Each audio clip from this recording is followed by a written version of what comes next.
kemampuan untuk mengambil keputusan yang tepat merupakan satu hal yang utama yang harus dimiliki oleh seorang pemimpin. Saya, Budori, calon guru penggerak Angkatan 5 dari SMP Negeri 6 Bojonegoro, akan menyampaikan tugas modul 3.1.A.6 demonstrasi kontekstual modul 3.1. Dalam menyelesaikan kasus-kasus yang terkait dengan dilema etika, seringkali menuntut seorang pemimpin untuk memiliki sikap yang bijak.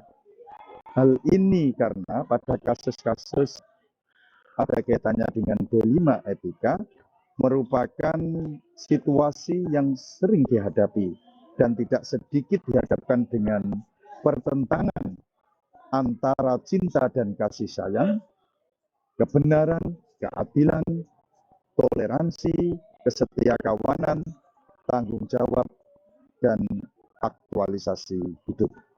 Untuk itu, mari kita saksikan wawancara berikut ini. Assalamualaikum warahmatullahi wabarakatuh. Selamat siang Mbak Asmi. Terima kasih atas waktu yang sudah diberikan kepada saya untuk bisa bersilaturahmi dengan Pak Asmi, Kepala Sekolah SMP Gus Ar-Rahmat di Bojonegoro. Pak Asmi selaku Kepala Sekolah, bagaimana mengidentifikasi satu permasalahan itu masuk dalam kategori masalah yang ada kaitannya dengan dilema etika atau ini masuk dalam masalah yang ada kaitannya dengan pendidikan. Mungkin bisa dijelaskan. Terima kasih ya. Sebelumnya kita mengucapkan terima kasih atas kesempatannya. Mungkin kita bisa sharing pengalaman-pengalaman yang saya alami di sini. Selama kurang lebih 2 tahun saya memimpin di SMP Ar-Rahmat ini, walaupun dalam prestasi akademiknya seperti itu ya, sampai ke nasional ya. Akan tetapi yang namanya permasalahan pasti juga banyak muncul ya. Sama dengan permasalahan dilema etika atau bujukan moral ya. Untuk mau mengidentifikasi dari permasalahan dilema etika, artinya dilema etika itu kan sesuatu yang positif versus positif. Kemudian memunculkan suatu permasalahan. Ini kita di Ar-Rahmat ini juga pernah terjadi kasus seperti itu. Ini tepatnya pada saat pagi kita rutin ya, belum masuk kelas itu kita adakan apel pagi. Kita sudah artinya semua kan perusahaan-perusahaan itu sebelum memulai aktivitas kan sudah apel pagi. Biasanya briefing pagi gitu ya kalau perusahaannya. Iya, kalau kita di sini ini rutin ya. Jadi di dalam apel pagi itu kita isi dengan sesuai dengan visi kita, yang mana visi kita itu kan intinya terwujudnya ya insan yang terwujudnya insan yang kamil, yang sempurna, baik dari segi dohir maupun batin. Kemudian di situ juga kita isi dalam apel pagi itu menyanyikan lagu Indonesia Raya, kemudian doa-doa dan juga membaca ayat-ayat Al-Quran yang rutin. Nah, di dalam pelaksanaan apel ini kita bergantian, jadi tidak seterusnya itu yang istilahnya yang memberikan motivasi atau memberikan pengarahan, itu kita bergiliran. Jadi tidak hanya saya sebagai kepala sekolah, akan tetapi konsep saya dalam memimpin ini bagaimana semaksimal mungkin semua lini ya, semua ustadz yang ada di sini ikut berperan. Jadi tidak hanya kami, makanya saya bagi untuk yang memberikan pengarahan kepada anak-anak itu pasti ada pengarahan dari salah satu guru ya, bisa pakai kepala sekolah, bisa bagian kurikulum, siswaan dan sebagainya, itu kita gilir. Nah, suatu ketika ini ada sedikit permasalahan kaitannya dengan apa tadi? Dilema etika. Dilema etika ya. Satu sisi ya seorang guru tadi ingin menegakkan kedisiplinan itu kan baik, positif. Iya, betul. Nah di sisi yang lain ya dari Anak-anak. dari siswa yang menangkap pesan-pesan itu ternyata juga dia merasa bahwa sebenarnya dia ini ada sesuatu yang kurang bagus ya gitu ya. Iya, iya. Kenapa dengan nada yang seperti itu? Apakah tidak cukup dengan nada-nada yang santun dan ini permasalahan. Ini mungkin ini yang menurut saya ini adalah dilema etika Ya. ini ya. Di guru tadi punya maksud positif baik ya, si anak juga ingin yang positif, dia telah memberikan sambutan tapi dengan cara yang santun, dengan cara yang bagus, yang lembut, lemah lembut, yang tidak terkesan di situ ada kekerasan verbal. Baik, Ustadz. Bagaimana Ustadz menjalankan keputusan sekolah ketika ada dua kepentingan yang sama-sama mengandung unsur nilai kebenaran? Oke. Kita menjadi penengah tentunya ya. Kita harus bijak dalam mensikapi itu. Kita tidak boleh langsung menjustice atau apalagi merendahkan guru di depan mereka, menegur guru di depan anak-anak, itu jelas kesalahan juga. Betul. Ingin itu nanti akan terjadi lagi dilema etika lagi dari saya kalau nanti saya menegur guru-guru ya, guru yang atau dalam tanda kutip guru yang berikan sambutan tadi, kemudian saya sampaikan ke depan anak-anak, jelas ini adalah muncul dilema etika yang baru. Saya harus bijaksana dalam mengambil sebuah keputusan. Bagaimana caranya? Yang pertama, kita masuk ke anak-anak ya, artinya di lain kesempatan pada saat itu pada waktu apel besoknya, jadi kita berusaha untuk memberikan pemahaman kepada anak-anak terlebih dahulu. Bahwasanya apa yang disampaikan oleh Ustadz kemarin, gitu ya, dengan tanpa ada Ustadz di situ yang saya maksudkan tadi, memberikan pemahaman bahwa kita harus berpositif thinking. Ya. Jadi apa yang disampaikan oleh guru kemarin, walaupun nadanya mungkin agak sedikit kurang mengenakkan, bahwa tujuannya adalah demi kebaikan. Jadi kalau mindset mereka sudah kita bangun, maka tidak ada lagi nanti muncul ketidakpuasan atau mungkin negative thinking. Maka kita bangun itu dulu. Itu yang pertama langkah saya. Ya, setelah saya mengidentifikasi mana ini permasalahan itu, kemudian kita menyelesaikan yang pertama ke siswanya. Kemudian yang kedua, karena saya adalah sebagai penengah, saya juga masuk ke guru-guru yang lain. Ya, pertama adalah guru yang kemarin itu memberikan sambutan. Ini kan kita terjadwal ya setiap hari Senin setelah upacara bendera itu kita adakan rapat koordinasi rutin. Jadi membahas evaluasi yang satu pekan yang lalu, kemudian merancang satu pekan yang akan datang kita akan ngapain ini. Nah ini momen saya untuk bisa masuk kepada guru-guru untuk menyampaikan pentingnya bahasa komunikasi kepada anak-anak itu yang mungkin lebih santun, dengan di situ ada muncul mindset siswa bahwa ini adalah ada unsur bullying ya. Ini kita masuk ke sana. Jadi kita memberikan pemahaman, mari kita bersama-sama ya dengan guru-guru yang ada di situ untuk saling istilahnya saling menjaga perasaan lah di dalam memberikan sambutan, karena selalu ya di lembaga saya ini saya selalu menekankan ya pentingnya konsep bermasyarakat menurut Ki Hajar Dewantara ya. Ing aso suntuwodo, ing madya mangun karso, tuturi hidayah. Ini kan konsep yang sangat luar biasa sekali, dan mungkin di dalam platform kurikulum Merdeka ini harus kita angkat gitu ya. Kita harus kita angkat etika itu. Nah di situ kan sudah sangat gamblang sekali bagaimana dalam bermasyarakat itu terbagi menjadi 3 kelompok itu ya, kelompok atas, kelompok senior, kemudian itu terus orang-orang yang berada di tengah, madyo, kemudian juga yang ada di bawahnya ada senior, kemudian ada junior, kemudian ada belen penyeimbang. Jadi kita gunakan baca itu sebagai penyangga, penyeimbang biar tidak ada problem lagi antara guru dengan siswa. Itu luar biasa.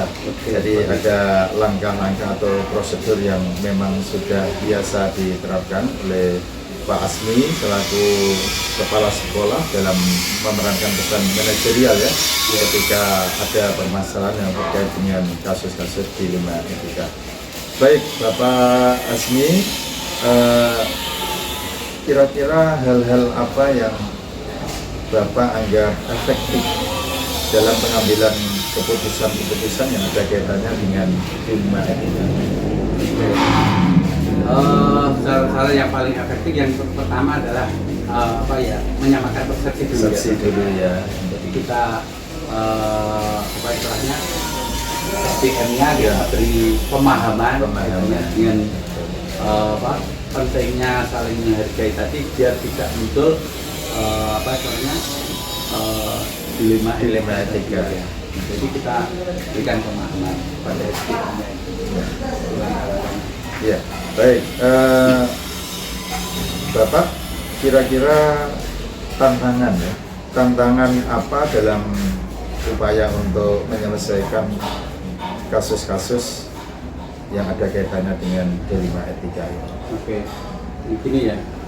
Jadi yang pertama kita punya prinsip bahwasanya tidak ada satu pasal pun yang tidak terselesaikan. Ya. Itu kan sudah menjadi pelajaran atas dari harusnya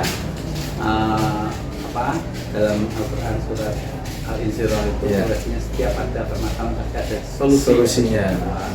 Cuman dalam penyelesaian itu ada yang memang ada level sulit, sedang, biasa. Yang mungkin ringan-ringan itu langsung kita bisa selesaikan di tempat ya, mungkin hal-hal yang sekiranya bisa selesaikan secara langsung. Ada juga yang kan butuh proses, butuh proses. Terutama adalah hal-hal yang berhubungan dengan biasa sih ya sesama guru itu kan. Apalagi yang mungkin sama-sama senior. Itu yang mungkin sedikit harus ada ekstra ya, ekstra. Ini biasanya permasalahan itu kalau sudah menyentuh kepada orang-orang yang istilahnya sama-sama seniornya, ini harus butuh pemahaman yang lebih ekstra. Kalau mungkin yang istilahnya mungkin guru-guru yang masih baru itu kan masih mudah ya, masih mudah. Tapi kalau sudah masuk pada senior ini butuh penanganan yang ekstra karena levelnya artinya usianya sama ya. Kemudian mungkin di sini sama-sama bareng, kemudian di situ ada permasalahan ini. Tapi saya yakin bahwasanya walaupun itu adalah sesama senior sama dengan kita, saya yakin karena mereka itu juga istilahnya tidak mungkin ya, tidak mau untuk diarahkan kita, tinggal bagaimana cara kita mensikapi ya, cara berkomunikasi. Maka seberat apapun permasalahan itu, maka ini adalah sebagai pelajaran bagi saya untuk menyelesaikan dengan juga. Itu caranya. Jadi permasalahan tidak pernah saya anggap sebagai batu sandung. Tapi saya menganggapnya itu adalah sebagai batu pijakan untuk menunjang kedewasaan. Kalau lebih jauh, melompat lebih jauh, itu kan di sini tergantung persepsi masing-masing orang ya dalam menyikapi suatu permasalahan. Baik, Ustadz, kira-kira apakah Bapak memiliki tata kelola tertentu atau langkah-langkah tertentu dalam menyelesaikan kasus-kasus yang ada kaitannya dengan dilema etika, atau mungkin begitu ada masalah langsung diselesaikan, atau mungkin ada tahapan-tahapan tertentu ya? Barangkali bisa diceritakan. Ini ya, di dalam mengelola lembaga itu saya punya konsep bahwasanya hidup dan matinya sebuah lembaga itu bisa dilihat juga dari aktif dan tidaknya sebuah organisasi di dalam. Maka di lembaga kita sampai Rahmat ini kan di situ banyak organisasi mulai organisasi level kelas, kemudian organisasi OSIS yang satu kelas, kemudian yang ada kaitannya dengan, karena kita ini SMP SMA, maka itu sudah ada lembaga namanya Opera mengurusi tentang urusan-urusan yang berkaitan dengan seluruh santri yang ada di situ. Nah, juga organisasi yang ada di para guru-guru. Ya. Jadi dalam menyelesaikan sebuah permasalahan, kita pilah-pilah dulu ya, mana yang sekiranya itu cukup diselesaikan di level istilahnya organisasi kecil, ya, kemudian mana yang harus sampai ke atas, sampai ke pimpinan. Jadi tidak semua langsung kita, karena saya punya misi bahwasanya pemimpin yang baik itu adalah yang bisa mengkader pemimpin yang lain yang itu mungkin bisa berhasil daripada saya. Jadi saya tidak egois dalam menyelesaikan masalah, maka kita berusaha untuk mengaktifkan organisasi itu. Tentunya semuanya itu dalam pengawasan dan pengendalian kita pantau, kita lihat. Jadi walaupun mungkin ada permasalahan dilema etika di organisasi kelas itu kecil itu ya, tapi juga harus terpantau. Pertama ini kita melibatkan juga wali kelas sama BK juga ikut terlibat di dalam penyelesaian urusan-urusan dilema etika ataupun bukan moral ya.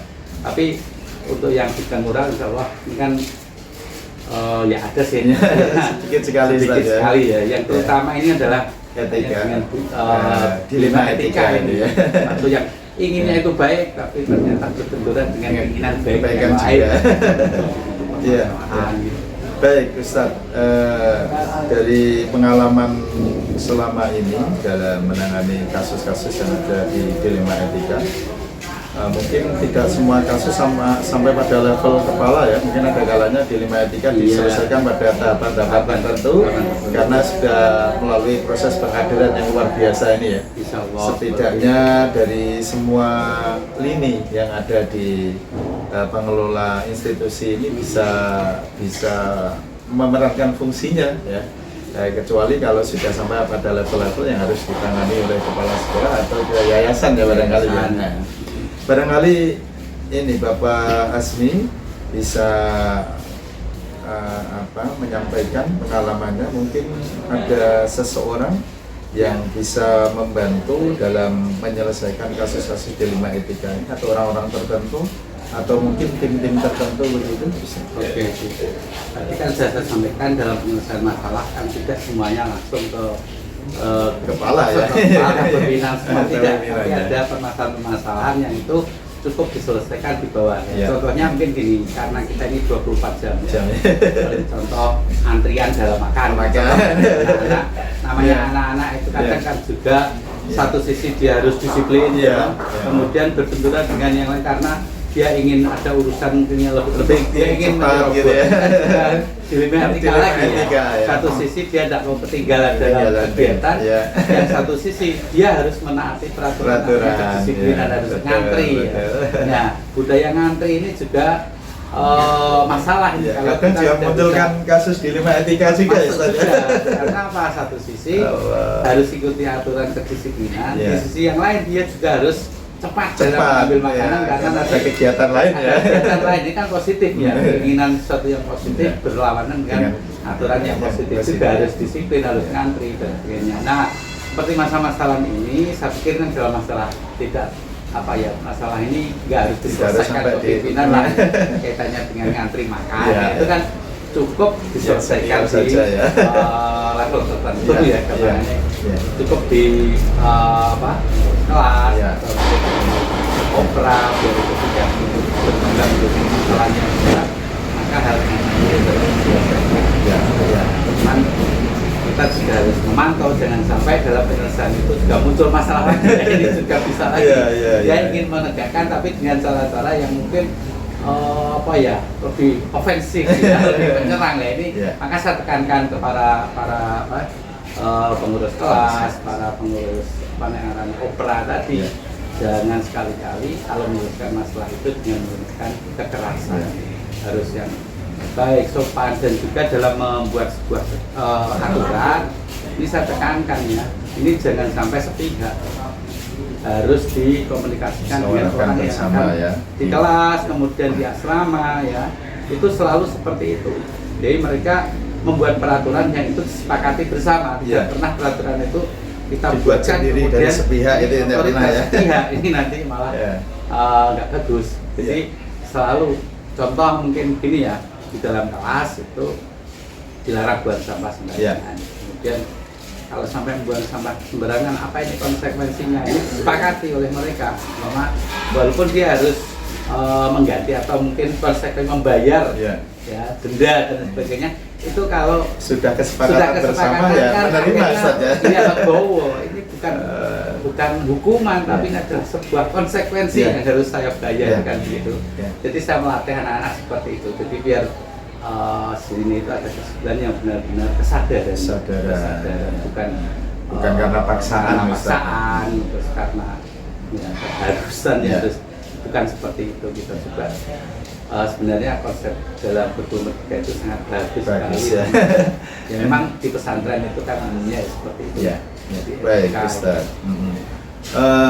Ustaz, bagaimana konsep di sekolah ini adalah sekolah Plus Ar-Rahmat ya, dengan menerapkan pengelolaan boarding school 24 jam ala pesantren. Nah, ini tentunya memerlukan pengelolaan yang luar biasa dan perlu kerjasama semua lini, Ustaz ya.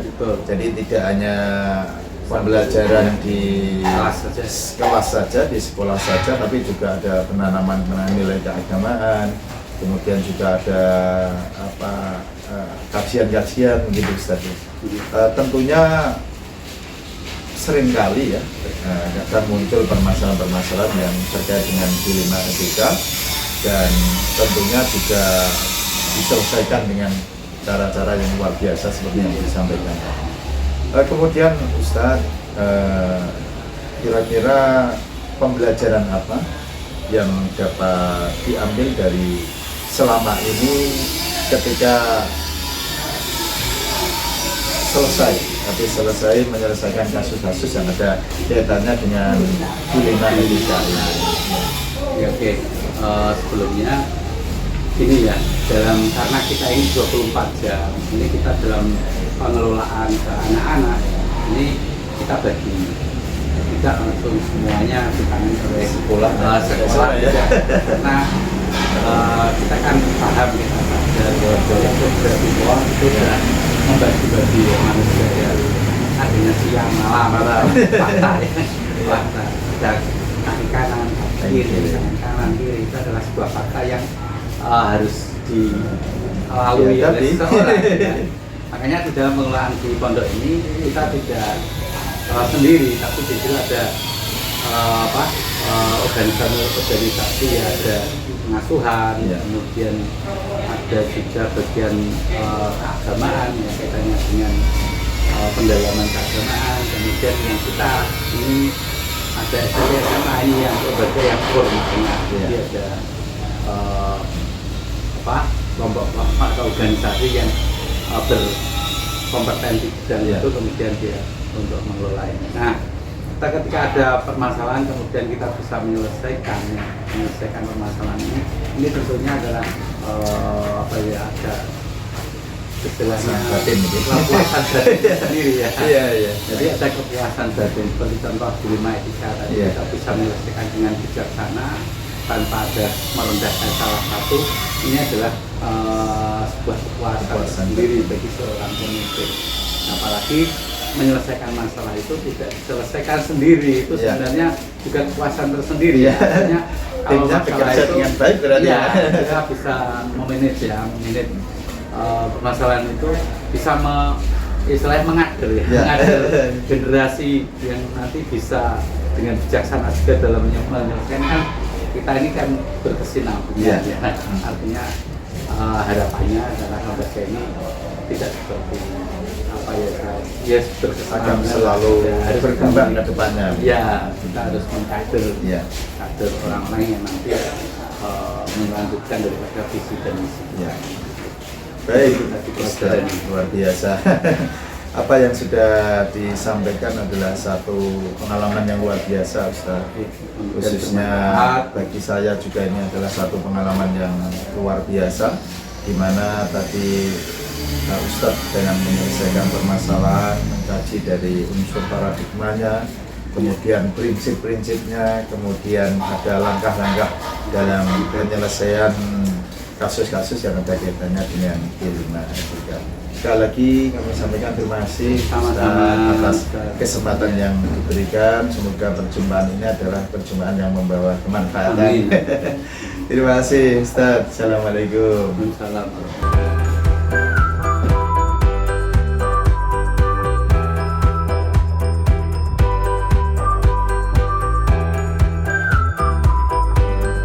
Kita mulai dari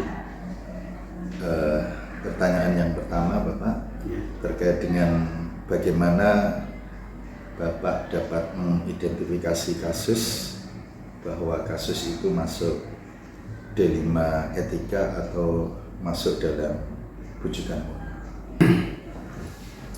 Ya gini, untuk mengidentifikasi permasalahan ini kita menampung masukan dari guru, kemudian kalau sebisanya dari siswa sendiri. Jadi nanti baru dari situ baru kita Ya, ditindaklanjuti ya, apakah itu masuk kategori D5.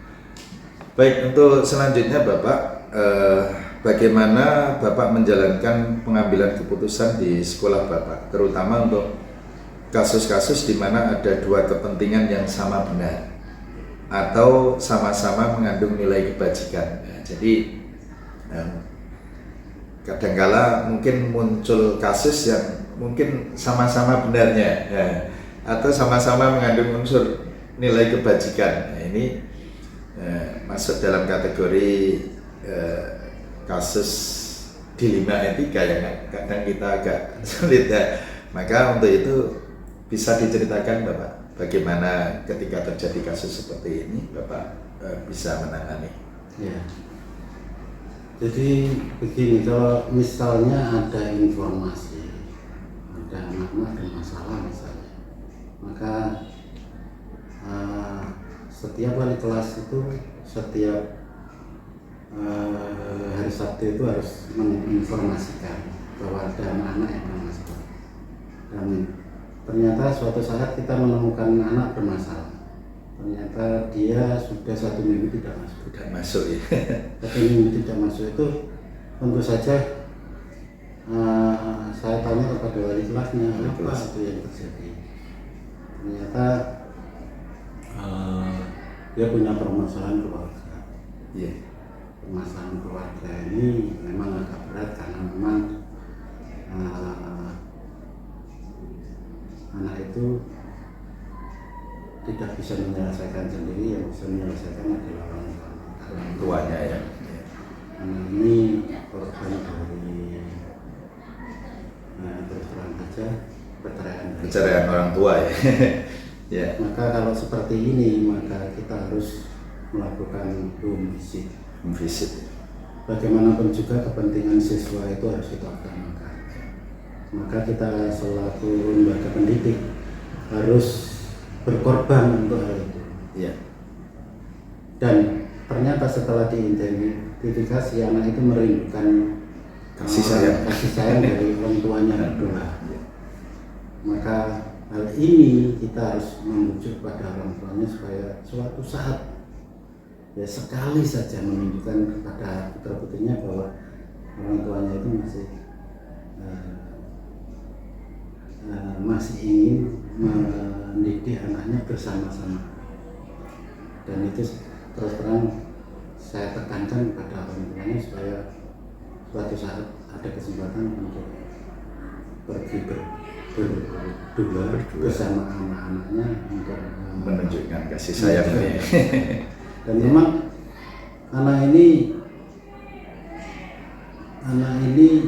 dari raut wajahnya, dari matanya itu kelihatan kalau dia itu sangat merindukan orang tuanya Bersatu kembali. Ya. Maka itu harus kita berkorban untuk itu sejauh apapun tempat tinggal mereka, maka kita harus berani berkorban supaya orang tuanya mau menyelesaikan permasalahan di hadapan anaknya bahwa mereka tidak apa-apa, tidak ada masalah. Jadi ini berarti kasusnya orang tua sudah cerai Bapak ya? Sudah cerai. Kemudian pisah lokasi, pisah rumah, sehingga anak masih berada di sekolah yang Bapak kelola itu ya. Nah, kemudian sebetulnya anaknya masih berkeinginan untuk melanjutkan di sekolah ini ya. Iya betul. Namun kondisi orang tua yang pisah itu menginginkan untuk dibawa pindah sana dengan mungkin ketidakjelasan ya. Iya. Kemudian sekolah menjembatani untuk memediasi tentang permasalahan ini ya. Itu masalah itu terus terang saja saya sampaikan kepada orang tuanya. Orang tuanya bahwa dipindah kemanapun anak ini tidak akan berubah sikapnya. Karena apa? Permasalahan jelas bahwa anak ini merindukan orang tuanya untuk bersatu kembali. Iya. Ya. Itu hanya itu masalahnya. Sehingga saya memberikan solusi suatu saat anak ini kita orang tuanya bersatu, meskipun dalam keadaan masing-masing sakit hati, maka mengalah demi kebaikan anak ini bareng-bareng diantar ke sekolah Untuk menunjukkan rasa kasih sayang itu ya. Support gitu ya. Saya yakin dengan solusi seperti itu anak akan menjadi Besar hati. besar hati dan senang hati untuk melanjutkan sekolah. Berarti setelah pasca pencerahan itu ikut mbahnya atau gimana Bapak? Ikut Pak D. Pak D-nya ya, Pak D-nya. Jadi ini ada sama-sama nilai kebaikannya ya. Satu sisi anak masih berkeinginan belajar di sekolah bersangkutan, satu sisi orang tua berkeinginan untuk memindah dengan belum jelas sekolah mana, sehingga sekolah melakukan langkah-langkah yang memediasi tentang anak ini.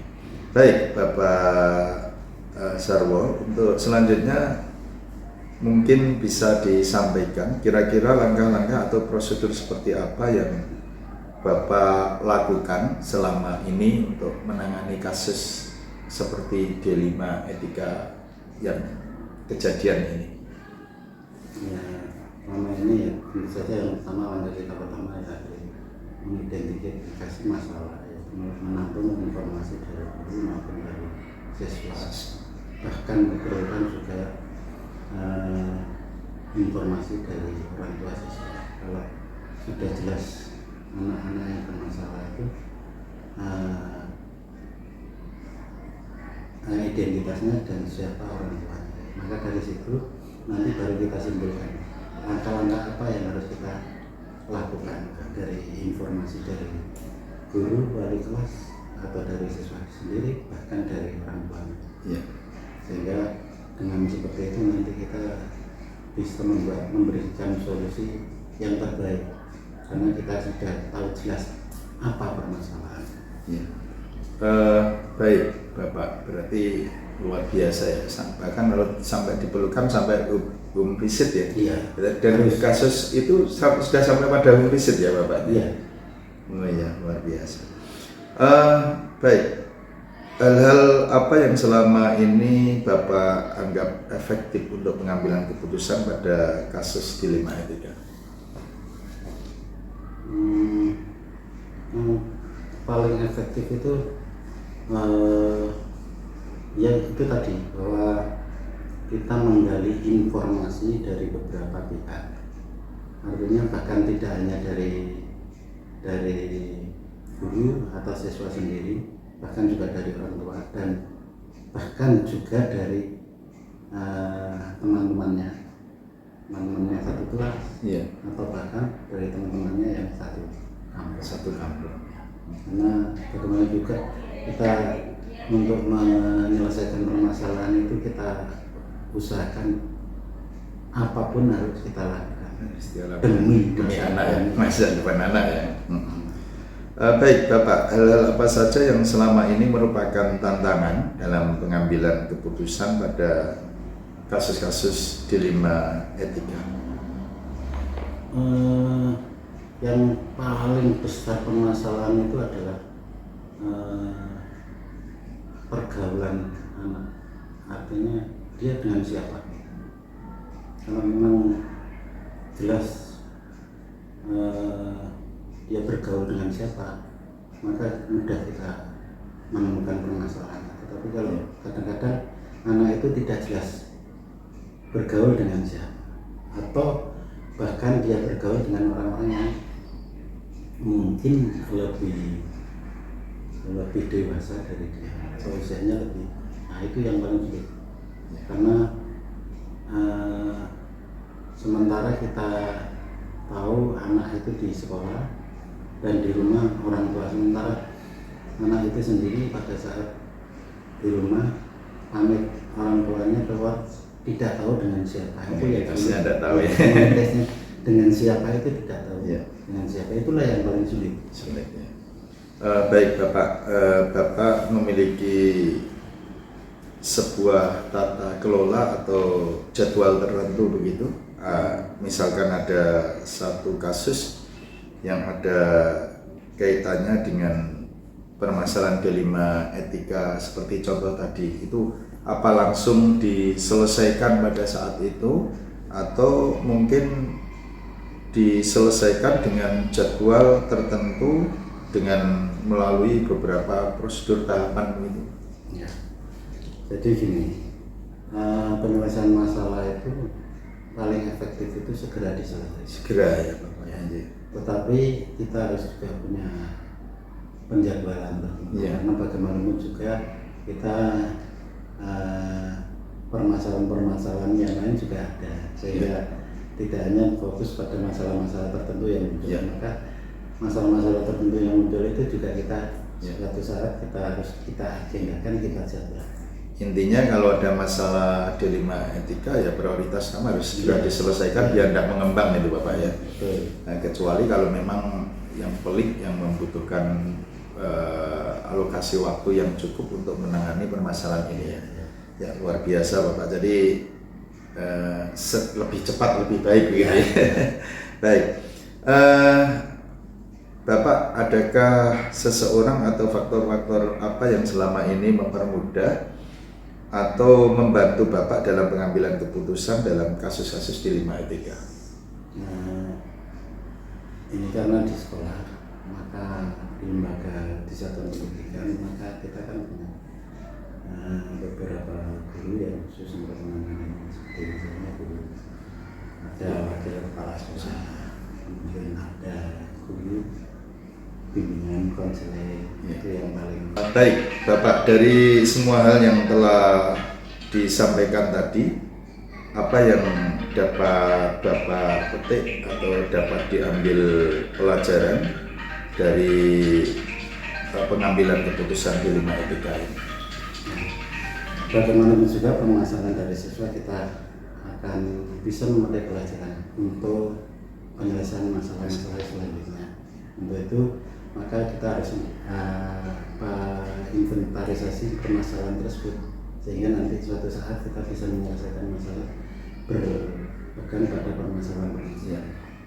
Jadi semakin banyak masalah akan semakin menambah wawasan ya pada pengelola lembaga untuk memiliki strategi setidaknya pengalaman apabila nanti menghadapi masalah yang sama bisa diselesaikan. Baik Bapak, luar biasa, dan saya sampaikan terima kasih atas pengalaman yang sudah disampaikan tadi terkait dengan penyelesaian hal yang ada hubungannya dengan kasus-kasus dilema etika yang memang